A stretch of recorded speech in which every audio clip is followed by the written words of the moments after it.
Un Novax cerca di corrompere un infermiere, denaro in cambio di una finta vaccinazione. L'episodio all'Ente Fiera di Udine. Sul caso l'azienda sanitaria del Friuli Centrale sta eseguendo gli approfondimenti.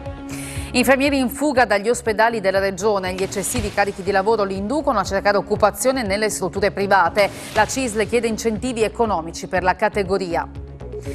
8 colpi di pistola verso un'auto parcheggiata di fronte a un condominio. Il fatto nella notte alla periferia sud di Udine. Sul caso indagano i carabinieri, tanta la paura tra i residenti.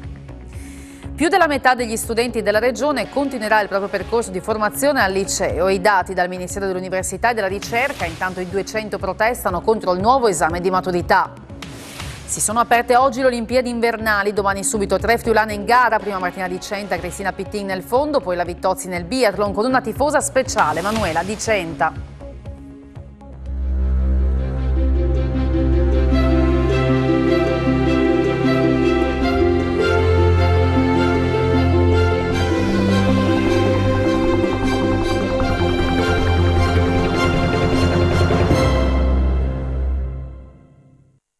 Buonasera a tutti voi da Telefriuli, ben trovati all'edizione serale del nostro telegiornale. Apriamo con un caso accaduto al centro vaccinale dell'Ente Fiera di Udine, dove un uomo si è presentato per la vaccinazione, ha aperto il portafoglio davanti all'operatore e gli ha offerto dei soldi affinché fingesse l'inoculazione. Il tentativo di corruzione ai danni di un infermiere andato in scena 2 giorni fa. A confermare l'episodio è Stefano Miceli, referente del lab vaccinale dell'azienda sanitaria universitaria Friuli Centrale, allestito negli spazi di Martignacco.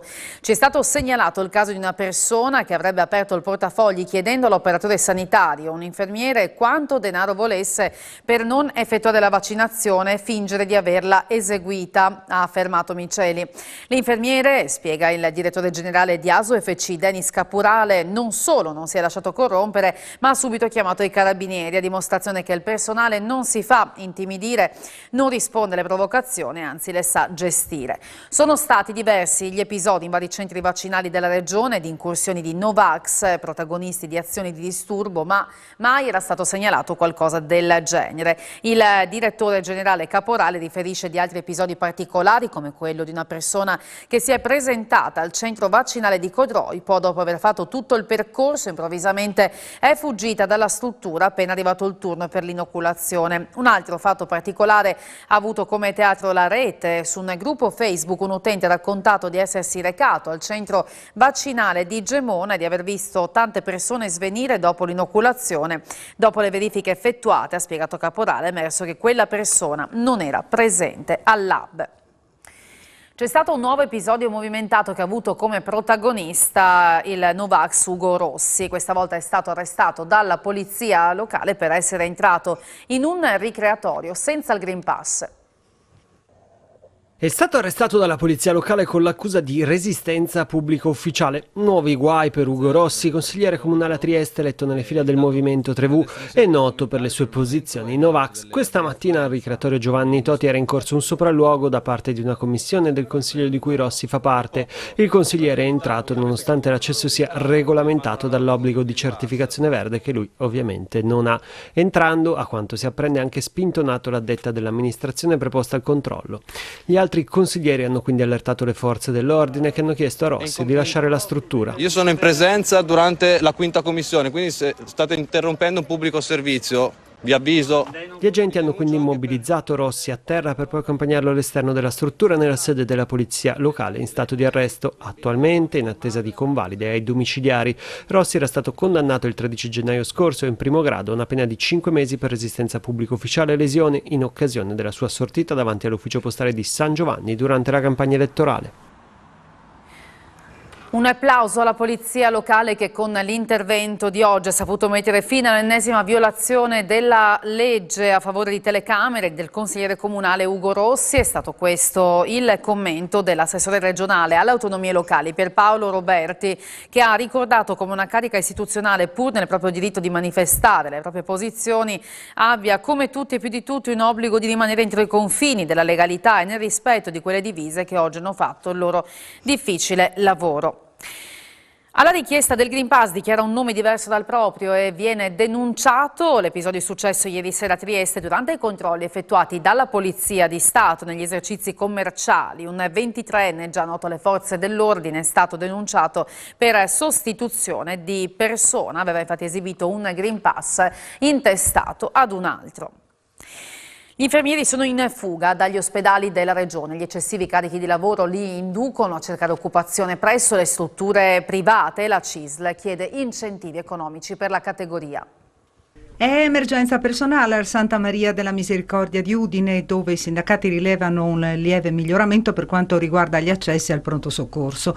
La CISL fa il punto della situazione. Gli infermieri soprattutto se ne stanno andando a lavorare nel privato e la fuga negli ultimi mesi è aumentata. Noi proviamo a pensare solamente in questo periodo, noi abbiamo soprattutto donne che si ritrovano magari a dover fare turni anche di 12 ore, a saltare i riposi, ad avere dei figli magari a casa in didattica a distanza, e quindi la vita privata di un infermiere ma anche di tanti altri professionisti della sanità, tecnici di radiologia, di laboratorio, fisioterapisti, cioè viene sempre meno. Da un confronto sindacale emerge il numero di posti letto Covid. 229 con una ripartizione in quasi tutti i presidi ospedalieri della SUFC, che come noto è un'azienda che va dato il mezzo alla Tisana, anche Sappada. Quindi nella quasi totalità dei presidi sono stati istituiti posti letto. Pennino punta il dito sulla carenza di personale partendo dagli infermieri. Lì non abbiamo graduatorie, è vero, per altri profili le graduatorie ci sono. L'azienda ha già avviato l'assunzione di operatori sociosanitari, ne abbiamo 476 idonei, ne hanno cambiati 50, si possono scorrere quelle graduatorie perché quei profili servono in tutte le realtà. 13 decessi ma sempre meno contagi in Friuli Venezia Giulia. Oggi in regione ne sono emersi di nuovi 2.444, in particolare 749 da 7.200 tamponi molecolari e 1.695 da 15.878 test rapidi. 38 le persone ricoverate in terapia intensiva, 484 negli altri reparti. Le persone morte con Covid nelle ultime 24 ore sono state, come detto, 13. Il mio auspicio è che la curva dei contagi vada ancora più verso il basso. Il picco è stato raggiunto da qualche giorno. Speriamo che lo stato di emergenza, la cui fine è prevista a marzo, non venga prorogato e che potremo avviarci alla normalità. Dagli ultimi dati risulta che la curva cala. Questo scongiurerà la zona rossa, e le varianti Omicron e Omicron 2 ci stanno accompagnando verso la normalità. Ad affermarlo Massimo Crapis, responsabile del Dipartimento di Malattie infettive dell'azienda sanitaria Friuli Occidentale, che invita però alla prudenza e dice: siamo già in una fase endemica, ma certe regole dovranno essere ancora rispettate. Da pandemia a endemia. Le varianti Omicron e Omicron 2, che di fatto hanno preso il sopravvento sulla variante Delta, fanno sperare in una regressione del Covid-19.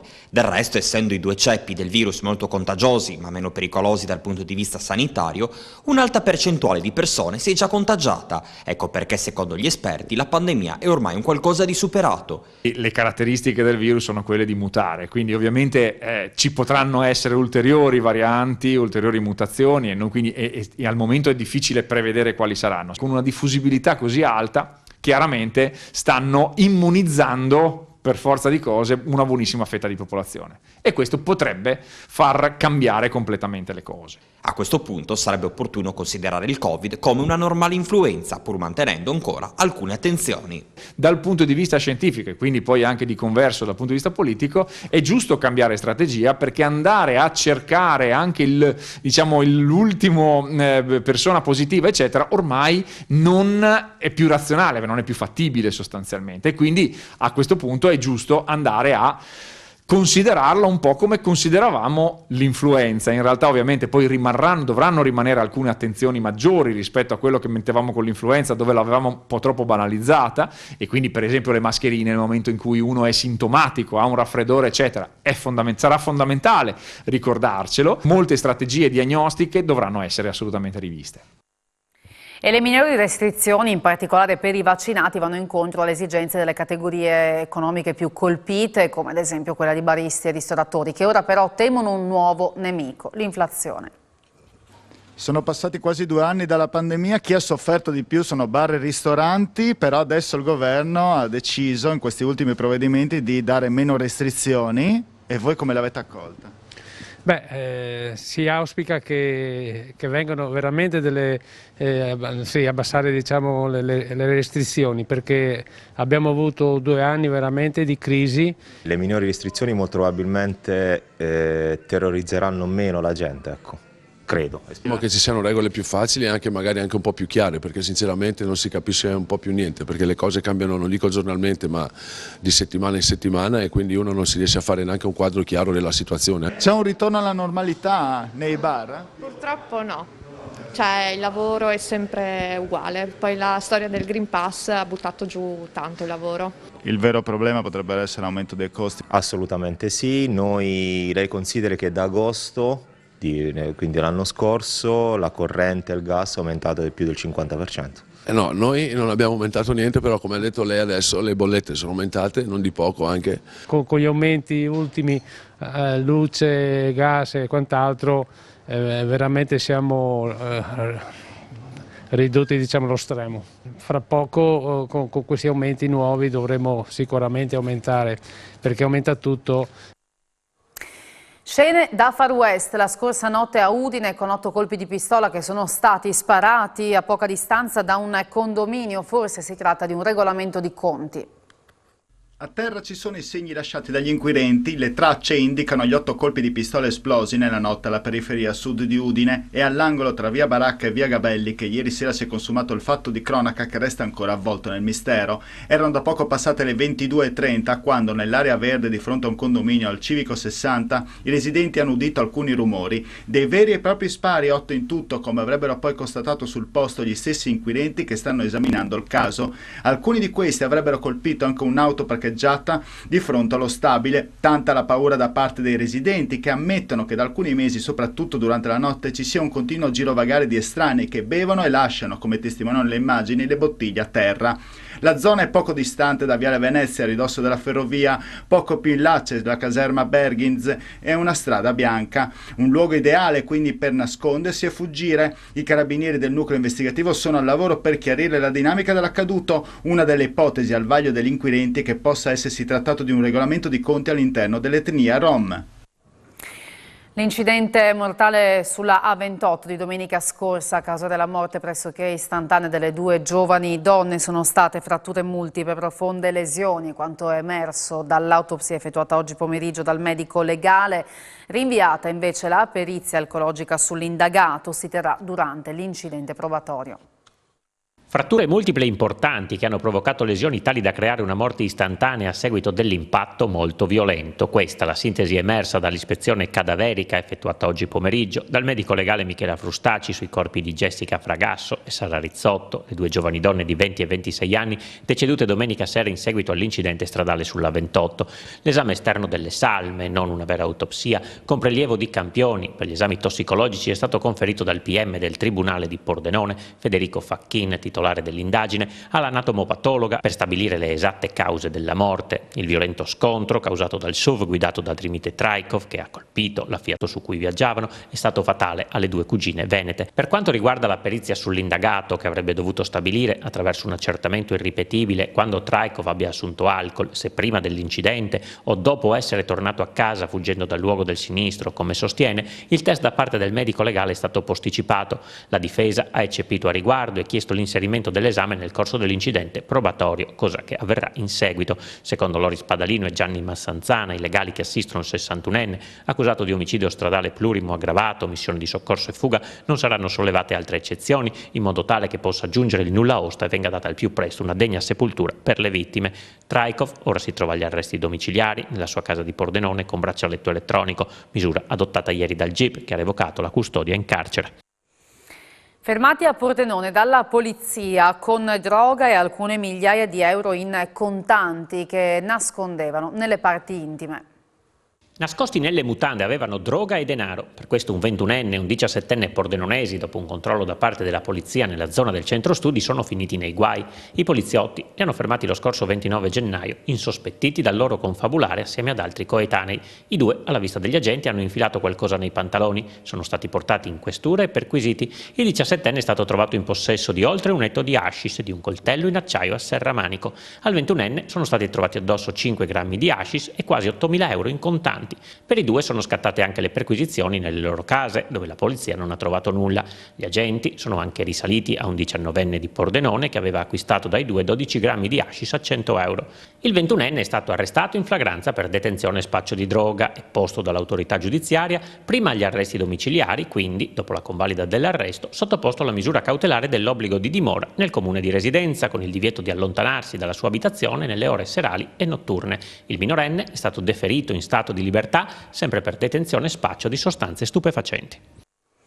È un episodio simile a quello di Pordenone che abbiamo appena raccontato nel servizio. È avvenuto oggi anche a Udine, dove una minorenne è stata trovata in possesso di marijuana e di un coltello a serramanico, fermata durante un controllo al parco Moretti. A fiutare lo stupefacente è stato il cane antidroga della polizia locale udinese, che è utilizzato quotidianamente nei controlli finalizzati al contrasto del consumo e dello spaccio di sostanze stupefacenti. La giovane è stata denunciata, mentre il coltello è stato posto sotto sequestro come oggetto atto ad offendere. Più della metà degli studenti del Friuli Venezia Giulia continuerà il proprio percorso di formazione al liceo. Sono il 53,2% i ragazzi che hanno fatto questa scelta per le secondarie di secondo grado. I licei più quotati sono lo scientifico con il 13,4% e lo scientifico con opzione scienze applicate 11,3%. Ha scelto un istituto tecnico il 36,3% degli studenti, il 24,4% con indirizzo tecnologico, l'1,7% con indirizzo economico e infine il 10,5% degli alunni di terza media ha scelto invece un istituto professionale. Dati questi che sono stati comunicati dal Ministero dell'Università e della Ricerca sulla base di quanto emerso dalle iscrizioni online per il prossimo anno scolastico, che si chiuderanno questa sera. E circa 200 studenti hanno protestato questa mattina a Udine contro la doppia prova scritta agli esami di maturità. Impensabile tornare a questo tipo di prova, dicono, dopo 2 anni di pandemia. Hanno protestato contro la reintroduzione delle prove scritte agli esami di maturità. Circa 200 studenti si sono dati appuntamento questa mattina in piazza Primo Maggio a Udine per esprimere dissenso nei confronti delle recenti dichiarazioni del ministro dell'istruzione Patrizio Bianchi. La nuova formula della maturità non piace. Gli studenti chiedono in sostanza che si tenga conto degli ultimi 3 anni di scuola a singhiozzo tra didattica in presenza e a distanza. È lo stesso esame che hanno fatto i nostri genitori e i nostri nonni e troviamo che sia ingiusto considerarci come solamente dei numeri e non come delle persone che hanno avuto un percorso particolarmente difficile negli ultimi 5 anni. Cosa volete? Vogliamo che la bozza del ministro Bianchi venga riformulata, perché non è assolutamente corretto reintrodurre la prima e la seconda prova, soprattutto la seconda, perché non siamo preparati, non abbiamo gli strumenti per affrontarla. Ci troveremo nei prossimi giorni per una nuova assemblea per capire come muoverci nei prossimi mesi. Lutto a Muzzana e nel mondo della scuola per la scomparsa a 77 anni di Dino Del Ponte, insegnante e dirigente scolastico, già sindaco della località della Bassa Friulana, morto nel primo pomeriggio di oggi, vinto da un male contro il quale combatteva da diversi mesi e le sue condizioni di salute erano peggiorate nelle ultime 2 settimane fino al ricovero in ospedale. Sindaco di Muzzana dal 2004 al 2008, Dino Del Ponte è stato insegnante di lettere, dirigente scolastico e psicologo e ha dedicato la sua vita alla scuola e ai giovani, impegnandosi ad accompagnare e sostenere i ragazzi, le famiglie e gli insegnanti. Nel 1995 fu distaccato al provveditorato agli studi per il coordinamento del progetto provinciale per la riduzione e la prevenzione del disagio e la dispersione scolastica e dal 99 per lo svolgimento dei compiti connessi all'attuazione dell'autonomia. Ha collaborato anche con Telefriuli per la realizzazione registrazioni di alcuni cicli di trasmissioni televisive dedicate agli studenti e con protagonisti in studio gli stessi ragazzi. Appassionato di musica, è stato anche coordinatore del concorso Organi Storici del Basso Friuli. Lascia i figli Francesco e Lea.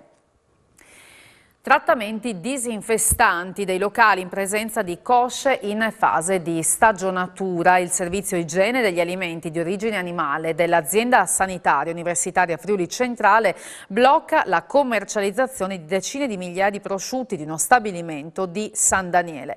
Dagli accertamenti del NAS è emerso che per un ampio lasso di tempo sono stati effettuati trattamenti disinfestanti che hanno interessato anche i prosciutti in fase di stagionatura successivamente immessi in commercio. Si tratta della seconda tranche di un'inchiesta avviata nel dicembre scorso. Il Consorzio del Prosciutto di San Daniele precisa che non ci sono rischi per la salute dei consumatori e che lo stop temporaneo alla commercializzazione è stato deciso affinché l'azienda sanitaria locale possa svolgere ulteriori approfondimenti.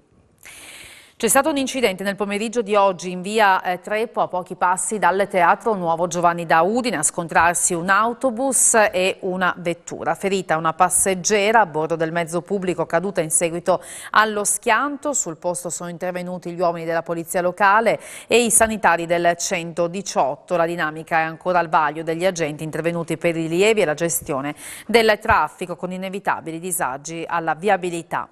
Ed è di 6 persone ferite, tra queste 3 adolescenti, il bilancio dell'incidente stradale che è avvenuto oggi nel primissimo pomeriggio in comune di San Martino al Tagliamento per cause da accertare da parte dei carabinieri di Cordenons e del radiomobile di Spilimbergo. Sono rimaste coinvolte 3 auto all'intersezione tra via Valvasone, la provinciale 1 e via delle Pozze di fronte al supermercato Coop. Nella dinamica di uno scontro frontale è rimasta coinvolta anche una terza vettura. I feriti che erano usciti autonomamente dai veicoli incidentati sono stati medicati sul posto e successivamente condotti per accertamenti all'ospedale di San Vito al Tagliamento. Nessuno versa in condizioni gravi. Una struttura in grado di analizzare dati legati alla salute e all'ambiente per guidare le scelte della politica. Il Movimento 5 Stelle ha depositato in Consiglio una proposta di legge per istituire una nuova realtà. Si chiamerà Centro Epidemiologico Salute e Ambiente della Regione Friuli Venezia Giulia e ha come obiettivo quello di analizzare i dati per dare una via alla politica per amministrare. La proposta del Movimento 5 Stelle è un apposito disegno di legge, è stato depositato in Consiglio regionale a firma di Andrea Ussai. Vuole essere un centro stabile con personale e risorse dedicate per cercare di integrare quelli che sono i dati sanitari e ambientali, promuovere la ricerca, comunicare ai cittadini quelli che sono i rischi per la salute, ma soprattutto fornire evidenza scientifica per aiutare i decisori, per aiutare la politica nelle scelte. Secondo Ussai oggi esisterebbe già un osservatorio ma con diverse criticità. Questa nuova realtà invece sarebbe incardinata in ARCS e il costo per i primi 2 anni sarebbe di 1 milione di euro, potendo contare su personale sanitario già operativo e quindi il grosso delle risorse consentirebbe la ricerca. Nessuna analogia con ARPA per quanto concerne l'ambiente. Credo che ARPA ha molto da fare e credo che ARPA deve essere un partner indispensabile per fornire i dati ambientali che naturalmente attraverso questo centro saranno integrati con quelli della salute dei cittadini.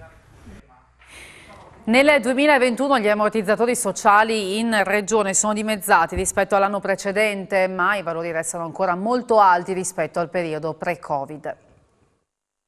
Hanno sfiorato i 50 milioni di ore le richieste di cassa integrazione autorizzate dall'INPS in Friuli Venezia Giulia nel corso del 2021, un valore dimezzato rispetto ai 94 milioni di ore del 2020, ma ancora altissimo se si considera che il picco storico pre-pandemia si era toccato nel 2014 con poco meno di 30 milioni di ore.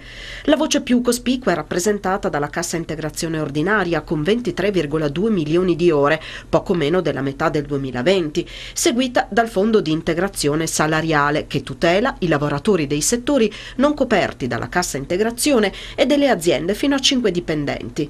Anche il FIS, con 15,3 milioni di ore autorizzate nel 2021, ha registrato un sensibile calo rispetto al 2020, ma con una flessione percentualmente più bassa rispetto a quella della cassa integrazione ordinaria.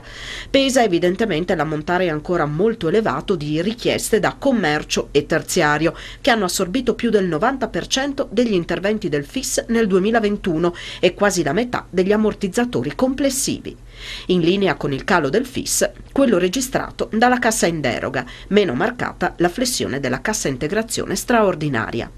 A livello settoriale, l'andamento delle richieste riflette i tempi più lunghi di ripartenza del terziario rispetto al manifatturiero. A livello settoriale, l'andamento delle richieste riflette i tempi più lunghi di ripartenza del terziario rispetto al manifatturiero. Se nell'industria le ore richieste si sono più che dimezzate e nell'edilizia addirittura ridotte ad un quarto, nel commercio e terziario il calo, pur marcato, si è assestato al di sotto del 40%.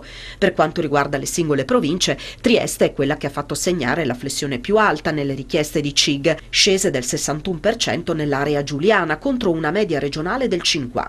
Molto vicini alla media i valori delle altre province, rispettivamente meno 47% a Gorizia e meno 49% a Udine e Pordenone. E a Udine è pronta a tornare la festa di San Valentino. A Udine, in Borgo Prachiuso, il 14 febbraio ritorna dopo 2 anni la festa di San Valentino. Lo ha deciso l'amministrazione comunale dopo un confronto con le forze dell'ordine per garantire lo svolgimento della manifestazione in sicurezza. Abbiamo voluto dare un segnale di speranza, riprendere un'iniziativa che purtroppo per ovvi motivi l'anno scorso non si è potuta svolgere.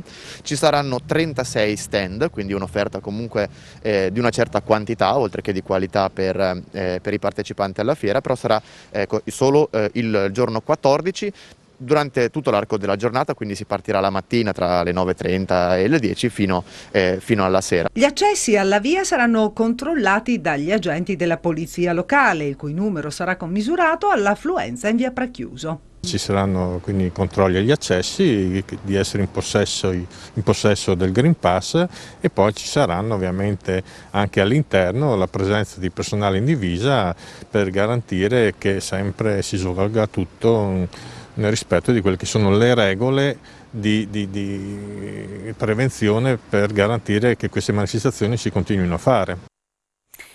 E nasce il progetto per lo sviluppo della coltura dell'olivo in Friuli Venezia Giulia.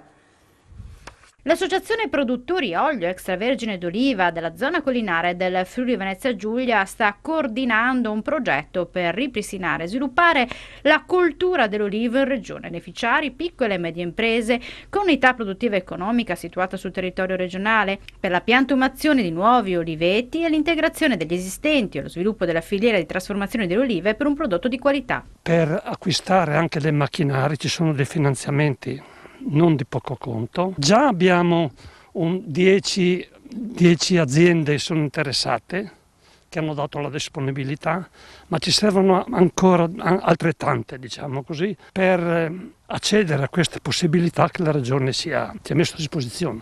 Una raccomandazione per chi è interessato a fare la piantumazione degli olivi: deve pretendere che gli olivi che vengono comprati, acquistati, abbiano una certificazione, perché non vorrei che succedesse come in altri posti d'Italia. Sono andati a prendere olivi che avevano la xylella e quindi tutto il nostro lavoro diventerebbe vano. Con la spettacolare cerimonia di apertura oggi il via alle Olimpiadi di Pechino, edizione delle Olimpiadi invernali, che vedrà anche 9 atleti della nostra regione. Già 3 saranno in gara domani. Ci siamo fatti raccontare quelle che sono le aspettative, quello che è stata la cerimonia di apertura da Manuela Di Centa. La ascolteremo tra poco a Sport FVG. Grazie per aver seguito il nostro telegiornale e buona serata. Arrivederci.